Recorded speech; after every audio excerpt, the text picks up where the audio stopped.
welcome to our 2022 Pioneer 171 SS. We're going to start right in the back here, right below your tail light there. You can see you got that little coax connection. So your coax cable is just going to plug into there, fire up at your TV location. That'll give you your TV and satellite. In the end of your bumper here, if you just pull that cap off, reach in a little bit, we got your sewer hose in here for you. So you can see it does stretch out. Once it's fully extended, it's about 20 feet long. Just take note of those two ears in the cap here. That's how you'll be hooking it up to your sewer system. And we're just storing it in the bumper here just to keep any sort of stench out of the trailer, keep things that little bit cleaner. Right here, this little box there. So as you pop that open, you'll see you get the three little prongs there. You get that one with the notch down in the corner. It's gonna line up with that notch there. Just kind of press that in, give it a little eighth turn, locks it into place. Then you get that threaded collar in the back there to really lock it down. As we follow that cord back, you're gonna find the standard 30 amp end there. Most campsites are gonna have that. You can just plug straight on in and you're good to go. We do also provide you with a 15 amp adapter. So if you're looking to go down to a standard household outlet, you got the power to do so. In this corner, as well as in each corner of the trailer, you got these stabilizer jacks here. So what they're gonna do is they're just gonna run down, contact the ground, give them another turn or so just to firm them up, and they'll just get rid of any sort of bounce or sway that you can see you got in the unit right now. Just keep things planted. Up a little bit, we got your sewer system here. So on the left is a gray valve, on the right is your black. So that black valve is controlling your black tank, which is filled from your toilet.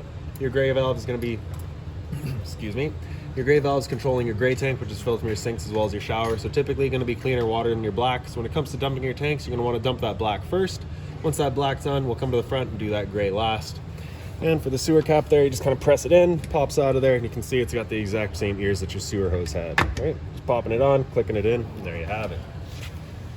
And making our way forward, we've got your hot water tank here, so you just get that one little keyway, pop that open it up, pops on open. All of your controls for firing it up are just inside the unit. Before you ever turn it on though, you just want to hit this relief valve right there. You'll get a little bit of water will come out of there. Currently we're getting no water out of there just because we've got the unit winterized. This hot water tank is dry, but once you have it filled up, pop that open, you'll get some water out of there letting you know it's full. If you're not getting the water out, you just want to make sure your water's turned on, got this guy full before you fire it up. Once we confirm that, we'll go inside, we'll hit the switch, turn it on, and once we get in there and actually do that, I will go over reset procedure, and the button that I'll refer to is just right here. Right? Closing that back up, we just got that keyway to line back up, lock it down, there you have it. So this little port on top here, if you open that up, that's your freshwater connection. So you just take your water hose, stick it into there, turn on the water, and that'll fill up your freshwater tank. You know that tank is full once it starts spitting water out of that vent there, or by watching your monitor panel inside. Right down below that's your city water connection. So the same water hose will plug into there, turn on the water, and that'll pressurize the lines throughout the unit. And straight down below, so you can see we've got these two valves over here currently closed off. They're about the same length there. Those are your low point drains, right? So hot and cold water there, of course. Purpose of those being is if you've gone, camping for a week or so and now you're getting ready to go, you just want to drain out all that water, make sure it doesn't go stale and stagnant on you for the next time that you're going out camping. And then this one in the front here, kind of that shortest hose, that's your freshwater tank drain, so I just got that left open for you. Here's one of your storage compartments. So you just get that little finger on the left there, holds it open for you. And you can see it does see straight through to the other side. That is where we'll keep that short cord for you once we're done here. So this little black box there will house your battery once you come to pick up the unit. So that battery's charging as long as you're plugged into that short cord in the back or your 7-pin into your tow vehicle. Propane tank here, so standard barbecue style. I'm just gonna turn that valve to open it up, and there you have it. Standard tongue jack up front. And around the other side here, you've got your other end of your storage compartment here. So inside of here, we got your water hose for you, as well as that park adapter I was telling you about. So your 30 amp short cord into there, 15 amp to a standard outlet. Also up here on the wall is just your jack for running all of your stabilizers. Right, so just the 3/4 end, just attach onto there, run it up, run it down. So just past the entrance here, you've got the exhaust for your furnace. That guy does get hot, so if you're ever running your furnace, you just want to make sure that's not blocked off. Little GFI protected outlet, so if you're looking for power outside, you do got it. This here is just a vent for your fridge, just a service port, nothing back there for you to worry about. That is just the drain for the fridge. It is normal to get some dripping water out of there. And down below, that is about it actually over here. And then in the back of the unit, we just got your spare tire, and the unit is also pre-wired for a observation camera. So I'll make our way inside. We'll just open up the door here. And then your step, you're just gonna pull up and out, flip that one over. Then we can make our way inside. Straight in on your right is your fire extinguisher, standard, pull the pin, point and shoot. Straight up on the wall here, the switch on the right does your awning light outside. The switch on the left does your living room and I guess your bedroom lights. We'll call them interior lights. Press and hold extend on this switch here, and that's your awning. That awning will make its way out. One thing to keep in mind with your awning is that front arm will contact your door, so you want your door at about 90 degrees whenever you're running it in and out, just so that you're not running the risk of bending your arms. Now once you get that awning fully extended, you'll see a little black flap at the end come down. Once you see that, you're going to want to stop. If you're to continue extending, it will actually wind yourself up backwards. I'm making a mess. Oh well. Alright, so I can't quite get to the flap, but you can just see it starting to come down there now. Once you see that, you want to stop. You'll also see the black metal tube. Alright, now if it were to start raining, it's going to be holding some water. So what you can do is grab either arm, front or rear, and just pull down on it. You can see that changes the pitch of the awning out at the head, allowing water to then run off. Now if you like that angle better, because it does give you more shade, you can do the same thing with the arm up front, and that'll just give you that bit more shade. Before we bring it back in though, we want to make sure the back's straight and fully extended, just so that we're not running the risk of bending our arms. And then we'll press and hold retract and bring that guy back in. And again, you just want to make sure that your fabric is over top of your tube, just that you're not running the risk of, collecting water and accelerating the growth of mold and mildew. And lastly, once you get up to about 15-20 kilometers an hour of wind, you want to bring it back in just because it does catch it and you do run the risk of bending the arms again. There we have it. So your kind of front bedroom here, so you just have your little blind over here, just kind of sits where you leave it. Storage all across the top. A little closet space over on the side here. Straight up from there, we've got your power outlet as well as a cable and satellite outlet. So that little button right there you can see is currently green right now. It's just letting you know your antenna's turned on to just clear up any sort of signal, right? You can turn that off just as easy with that button there. USB and a power outlet back there. And for your bed, if you just pick up right here, you do have a little storage bin. Now we're gonna cut straight to the back here, right by the bathroom. And we've got your slide out switch here. So we're just gonna press and hold out, and this slide will make its way out.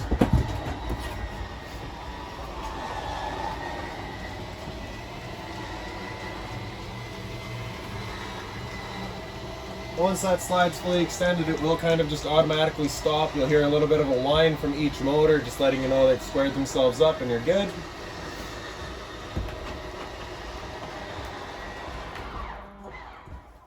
And there you go. All right. Two little lights over here just on their own center switches. The entirety of the lights throughout the unit are on their own center switches, so once you have that main switch turned on, you can turn on and off individual lights. Right above the head here, same sort of light in here. All right. And just while we're in here, this section right here just has two little screws there. Pull those two screws out and you'll have access to your hot water tank as well as your water pump that does have a winterization kit installed on it already. And then in the slide out here, so you just kind of have your one little, bedding area here. Take this guy, flop it down, and you got, a bunk if you want to call it that. Bring it back up, just kind of pick up the foot, give the back a little kind of motivation. It comes right around. You take this center cushion, flip that down, you get your two cup holders here. Just kind of press into place there. So this mattress here, if we were to take that, and just throw it up front there, flip this on over, and you have your seating area here. Emergency exit in the back there, so you got the red tab here, you're just going to pull that back towards you, slide it on open, and that's just your window. Take the screen with it, open it up, and hop on out, and that's your emergency exit. Blind over here is the same as the one up front there, just sits where you leave it. Then you got the same window and blind setup back here at your dinette. For your dinette, you just have these table legs here, so if you push up on the table, it'll just pop right out of there. You can take these guys, just lay them down off to the side. And then you got a little channel on either side that this table will sit down onto. You'll take your back cushions, put them on top of the table, and then you have another bed surface here. TV backer right here, so you've got your stud is just lined up right there with the sticker pretty well. Little shelf there, power outlet, USB outlet. A little bit of storage here as well. And then right behind my back by your slide out switch here, you've got your thermostat switch, right? So with it all the way over to the left, you can see that's off. All the way over to the right is max heat. Anywhere in the middle is just temperature selection. So once you fire that guy up, you'll hear your furnace starts going, and it's just dumping its air out of there. So if you do some cold weather camping, my recommendation for you is, because this guy's just dumping all of its air straight out, getting an oscillating fan to just kind of help move the air around. Big help. Yeah. I don't know if you heard it, but you could hear the igniters going there. Actually, with this furnace, you can actually see it light up. So if you look in that bottom left corner there, you do have a little sight glass there. You can see that little blue flame going. You know that furnace is good. Slide that switch all the way over to the left, you hear a click, and that's it turned off. Actually, straight down from there is your LP detector. So propane's heavier than air, it'll sit on the floor. That guy will detect it and start going off, just like a smoke detector would. Into the bathroom, your switch on the right there is your light switch. Switch on the left is your fan switch. So for that fan, you just got that knob there, turn it to open. You also have the switch in the back there, which is directly to the fan. For your toilet, you got the little flusher just on the right side here. Monitor panel up here, so we got battery there. So you can see we're currently full, or I guess 12.3, and then as it goes down, you get 11.7, 11.2, then low. For your fresh tank, as you fill that up, it'll go to a third, 2/3, and full. Same idea for your black and your gray. Top right here, we've got your water pump switch. Turn on that switch, turns on your pump, drawing out of your freshwater tank to pressurize your lines. Center switch there is your gas with the water heater, right? So that light's gonna come on, letting you know the ignition sequence will start. Once the sequence has started, that light's gonna go out.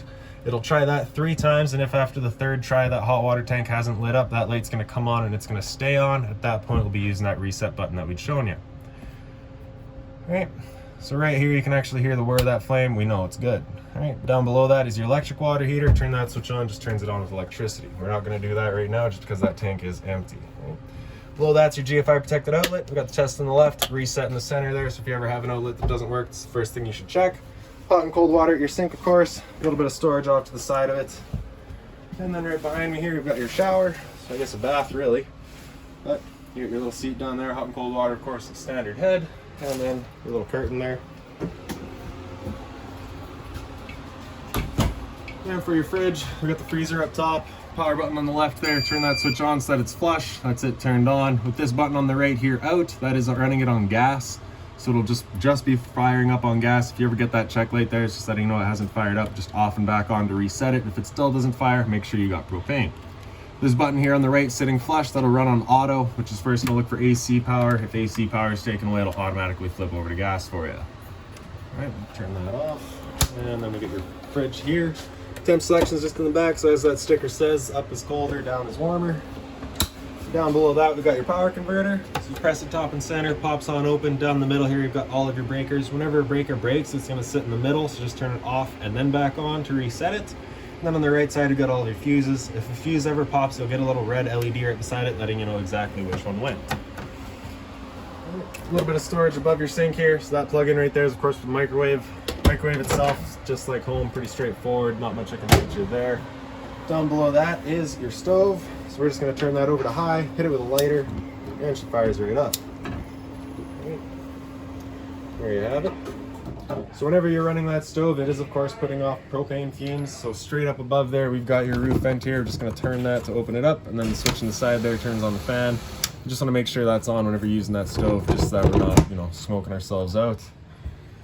Above the sink, you also get a little light there, hot and cold water, of course, the mobile head.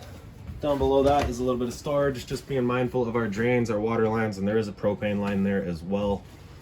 And then just a little bit of storage right here as well. So lastly is gonna be our air conditioner. So you just have low cool or low fan, and then low fan again. Don't ask me why, don't have an answer. And then you get high fan. So that's just moving air with the fan. There's no cooling involved there. After that, we'll go into low cool. At this point, it'll start kicking in the compressor and it'll start cooling off. And then you get your high cool as well. You do have this temp selection knob in the back there. The purpose of that being is if the unit were equipped with a heat pump, you would be able to select heat and start blowing some warm heat, some warm air around. It does not have a heat pump installed. We do have a dedicated furnace, so we're just gonna leave that on max cold. All right, and then lastly for real this time is your smoke detector. So we'll just press the test there, and there you have it. So any other questions on the unit, please feel free to give us a call, 204-237-7272.